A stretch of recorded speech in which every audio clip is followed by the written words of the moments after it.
In the world of gold mining, success never comes easy. It's not just about luck or machines. It's about heart, pain, and the kind of belief that doesn't break even when everything else does. And for Parker Schnabel, this truth was about to be tested harder than ever before.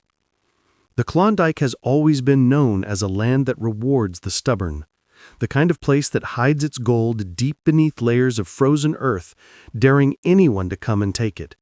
It gives nothing freely. Every ounce of gold is earned through sweat, struggle, and sleepless nights. And in one of the toughest seasons of his career, Parker was about to face the kind of hardship that would make or break his entire dream. The season had started with high hopes. The equipment was ready, the fuel tanks were full, and Parker's crew was set to go. They had done it before. Tough seasons, broken machines, sleepless nights. But this time, something felt different. The air was heavier. The pressure was higher. Parker wasn't just chasing gold anymore. He was chasing a goal that seemed almost impossible. 5,000 ounces, enough to make the entire season worth it. Enough to prove that his vision wasn't just a dream. But dreams, especially in the Yukon, always come with a price. Every day started before sunrise. The cold bit deep, the kind of cold that made your breath feel like shards of glass. The men worked with their heads down, their bodies aching, their hands raw from the endless grind. The engines roared through the still morning air, echoing across the valley like a promise and a warning. Parker pushed them hard, maybe too hard. Every cleanup was followed by a demand for more. Every ounce weighed was never enough. The crew was starting to feel it, not just in their muscles, but in their spirits. Mining is more than just digging dirt. It's a fight against nature, against time, and sometimes against each other. The land never gives up its gold without a battle. Machines break down, weather turns cruel, fuel runs out faster than you can refill it, and this season, it seemed like everything that could go wrong was going wrong. Every day was a new disaster. Every hour cost thousands of dollars. The men shouted over the roar of failing engines, their tempers rising as the cold and exhaustion took hold. And through it all, Parker stood there, demanding, determined, refusing to give in. To the crew, it felt like madness. To Parker, it was conviction. He could feel something buried beneath the earth, something that told him the fight wasn't over. But no one else could see it. They only saw a boss who refused to quit, even when everything was falling apart. The tension grew thicker each day. In the mess hall at night, silence replaced laughter. The men barely spoke. They ate in quiet frustration, their faces pale and drawn from 18-hour shifts. The exhaustion was more than physical. It was emotional, a slow, steady drain of hope. They weren't just tired, they were done. And then it happened. The breaking point didn't come with one big explosion. It came quietly, with one final order that pushed them too far. A rock truck had stalled again, dead in the middle of the haul road. Parker barked a command, another demand to fix it fast, to keep the pay dirt moving. But this time, the crew didn't move. They looked at each other, their breath freezing in the air. Someone muttered the words that had been sitting in everyone's mind for weeks. "We're done." The sound cut through the noise like a gunshot. Helmets hit the frozen dirt with a crack. One by one, they walked away. Not just from the broken machines, but from Parker himself. Their boots crunched on the icy ground, a slow march of defeat and anger. The sound of diesel engines faded as trucks rolled out of camp, their red taillights disappearing into the endless Yukon night. And then, silence. The kind of silence that feels heavy, like the world itself has stopped breathing. Parker stood alone, surrounded by millions of dollars worth of silent machinery. His crew, his family, was gone. All that remained was the bitter wind and the weight of his own thoughts. In that moment, the dream he had built for years felt like it had turned to dust. The men who had stood beside him, who had fought the cold and the mud and the endless failures, they had finally given up. He couldn't even blame them. Maybe he had pushed too hard. Maybe he had believed too much. But deep down, something in him refused to die. Even in the freezing stillness of that empty claim, Parker felt it. That stubborn voice that said, "There's still gold here." The next morning dawned gray and cold. The usual sound of roaring engines was gone. The camp was quiet, haunted by the ghosts of the men who had walked away. A few loyal workers remained, men who believed in Parker, or maybe had nowhere else to go. They gathered around a small fire, their breath rising in clouds of white, their faces etched with exhaustion and doubt. It was a grim scene. A gold mine without a crew is like a heart without blood. Nothing moves, nothing works, and every silent hour costs money, more money than most people can imagine. Parker's operation burned through $30,000 a day just to stay alive. Fuel, repairs, wages. Even without production, the bills didn't stop. And now, with the machine standing still, he was bleeding money faster than ever. Rumors started spreading among the few who stayed. Some said Parker had finally lost his mind. Others whispered that he'd gambled too big and was about to lose everything. But Parker didn't listen.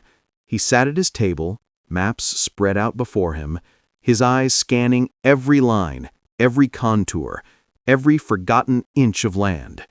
He wasn't broken. He was searching. His focus kept drifting to one place on the map, a place the old miners called the Hollow Cut. It was cursed ground, they said, a stretch of land that had swallowed dreams for more than a century. "There's no gold in the Hollow Cut," the old-timers used to say. It had been dug and tested and abandoned over and over again. Everyone agreed. It was worthless. But Parker saw something no one else did. He noticed faint changes in the soil reports, tiny details that others had missed, subtle shifts in the black sand, old test data that didn't quite add up, and one strange dip in the terrain, a sign that the bedrock might not be where everyone thought it was. It was a long shot, a crazy one. But sometimes the difference between failure and fortune is the courage to believe when no one else will. Parker called his small remaining crew together. They gathered around the table, their faces lit by the weak glow of a lantern. The air was tense. Everyone knew what was coming. "We're moving the plant," Parker said, his voice steady. "Where to?" one of the men asked. He pointed to the map. "Here, the Hollow Cut." The reaction was instant. Eyes widened, heads shook. They thought he'd finally lost it. Moving the wash plant was a massive job. Days of hard labor, heavy lifting, endless risk. And to move it to a spot known for having no gold? It sounded insane. But Parker didn't flinch. "We've come this far," he said quietly. "We finish it my way." It wasn't greed that drove him. It was conviction, a feeling deep in his gut that this was the one last chance worth taking. The men hesitated, but in the end, they followed. Not because they believed in the ground, but because they believed, just a little, in Parker. The next few days were brutal. They worked from dawn to long after dark, tearing down the wash plant piece by piece.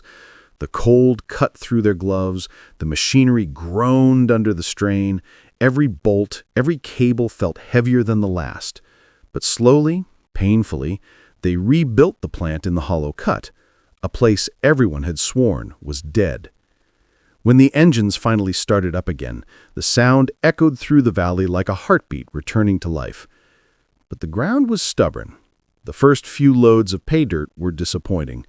The The sluice boxes ran clear, no shine, no dust, no hope.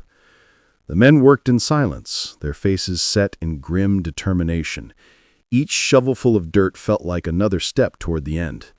The hope they had left was fading fast. And just when it seemed like all of it, the work, the risk, the sleepless nights, had been for nothing, something changed. The pay dirt coming from the deepest part of the cut looked different, darker, heavier, mixed with black sand, the kind of sand that miners dream about. Parker's pulse quickened. He knew what it meant. Black sand was always the sign. Gold was near. He watched as the wash plant roared to life again, the water running over the mats, the dirt washing away. The crew gathered around the sluice box, their eyes fixed on the water, waiting, praying. And then, there it was, the first flash of gold. Not flakes, not dust. Nuggets. Heavy, solid chunks of gold glimmering in the light. The silence broke into shouts. The men laughed. Some even cried. After weeks of hell, they were finally seeing the dream come alive. Parker said nothing at first. He just watched, the corners of his mouth slowly turning into a smile. He had trusted his gut, and it had led him straight to a fortune. As the first nuggets of gold rolled through the sluice box, something inside the small crew shifted. The exhaustion didn't disappear, but for the first time in weeks, hope returned. It flickered like a small flame in the cold Yukon wind, fragile but alive. The cleanup that day was careful, almost sacred. Every scoop of miner's moss was lifted with steady hands. They washed it slowly, letting the water reveal what the earth had been hiding for generations. When the gold began to pile up, the crew stood silent, staring at it in disbelief. There was enough to fill a pan, then 2, then 3. It wasn't just a lucky patch, it was something far bigger. Parker leaned over the table, his gloved hand brushing through the wet gold. He didn't speak. He didn't need to.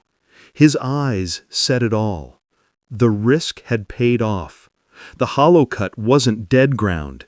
It was the richest pay he had ever seen. Over the next few days, the miracle grew. Every new cleanup was better than the last. The sluice boxes ran thick with black sand and yellow metal. The mats filled faster than anyone expected. The crew had to stop and clean them out every few hours because the gold was clogging the system. It was a problem every miner dreamed of having. Word began to spread within the camp. No one said it out loud, but they all knew it. Parker had struck something massive. The hollow cut, the place everyone had laughed about, was producing gold like it hadn't been seen in the Klondike for decades. But the true size of the discovery didn't hit them until the weigh-in day. That night, under the hard white glare of floodlights, Parker gathered his small team around a long metal table. The gold sat piled high on a tarp, raw, heavy, beautiful. It shimmered under the lights, almost unreal. Some of the men laughed quietly, others just stared, shaking their heads. Parker took a deep breath and began to weigh the gold, tray by tray. The numbers climbed fast, hundreds of ounces, then 1,000, then more. When the final total came through, there was a long silence. $30 million. No one spoke. No one could. The number hung in the air like thunder. The crew had just uncovered one of the biggest finds in modern Klondike history, a fortune buried beneath the same ground everyone else had called worthless. Then the silence broke. The men erupted, shouting, laughing, some of them pounding the table in disbelief. The sound echoed across the cold night. They had done it. Against all odds, with half a crew and broken machines, they had struck a $30 million motherlode. Parker stood a little apart watching them celebrate. His hands were still dirty, his face streaked with mud, but there was a strange calm in his eyes. For him, this wasn't just about the money.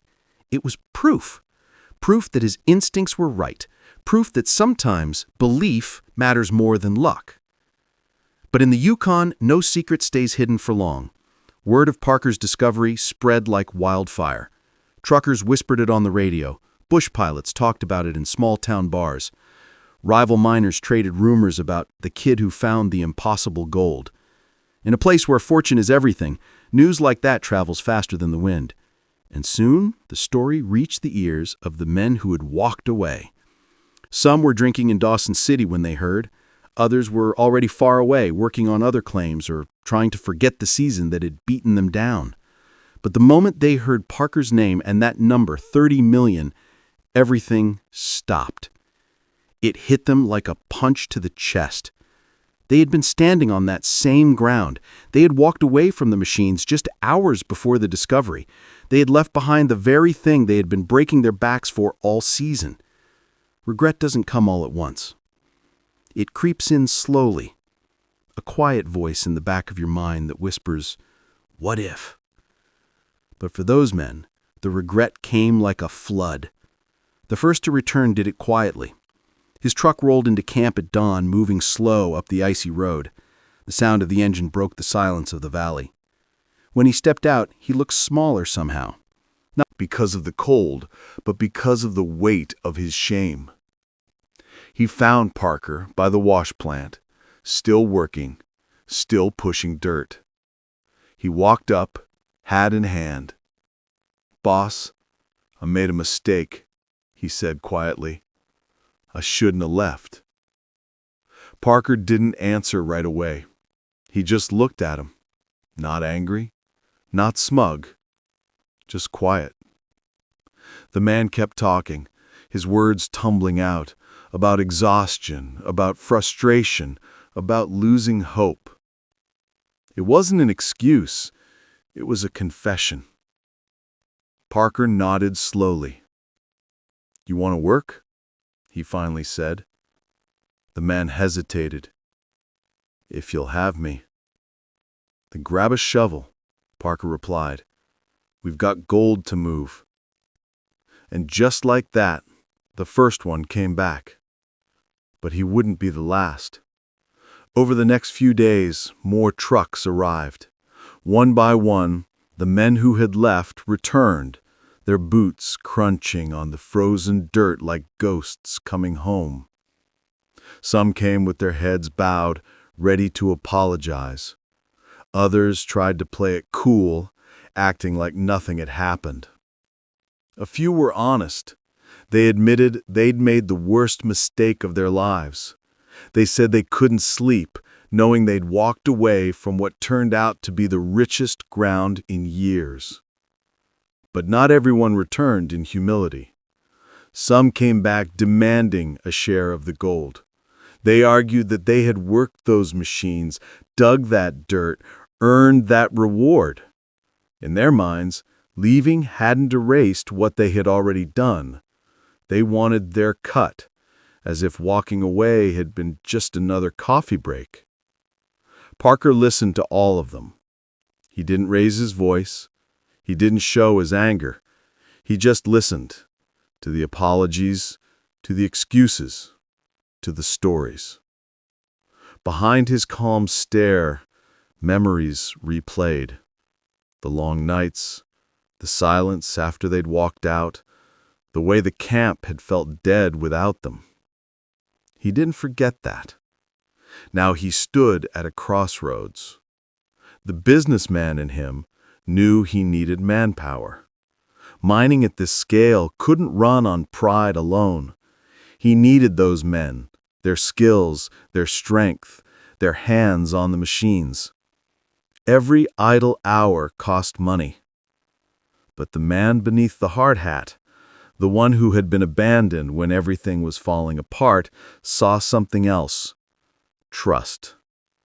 Broken, fragile trust. He had a choice to make. He could forgive, or he could shut them out for good. He spent that night walking the perimeter of the claim. The air was sharp, the stars burning cold above him. The gold, stacked in tarps and barrels, gleamed faintly in the light of the flood lamps. It was everything he'd worked for. But it didn't feel like victory. It felt heavy. Because success means little when you've got no one left to share it with. By morning, his mind was made up. When the men gathered, Parker spoke quietly. "You